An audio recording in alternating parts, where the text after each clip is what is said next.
Hello, good morning. Testing a good Strada 3.2 injector. That's how it goes when it's good. And I will try to show you a defective Strada injector. Just wait. Okay.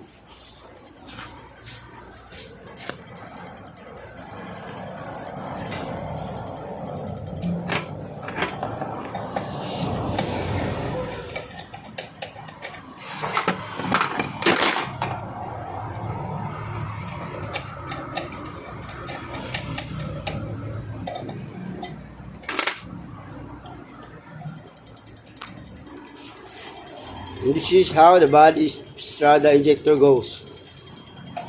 Even without kicking, even without the supply of this, it still sprays. So this injector can cause the engine to run wild.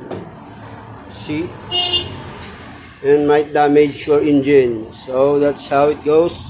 This bad injector is not in good condition right now. Thank you.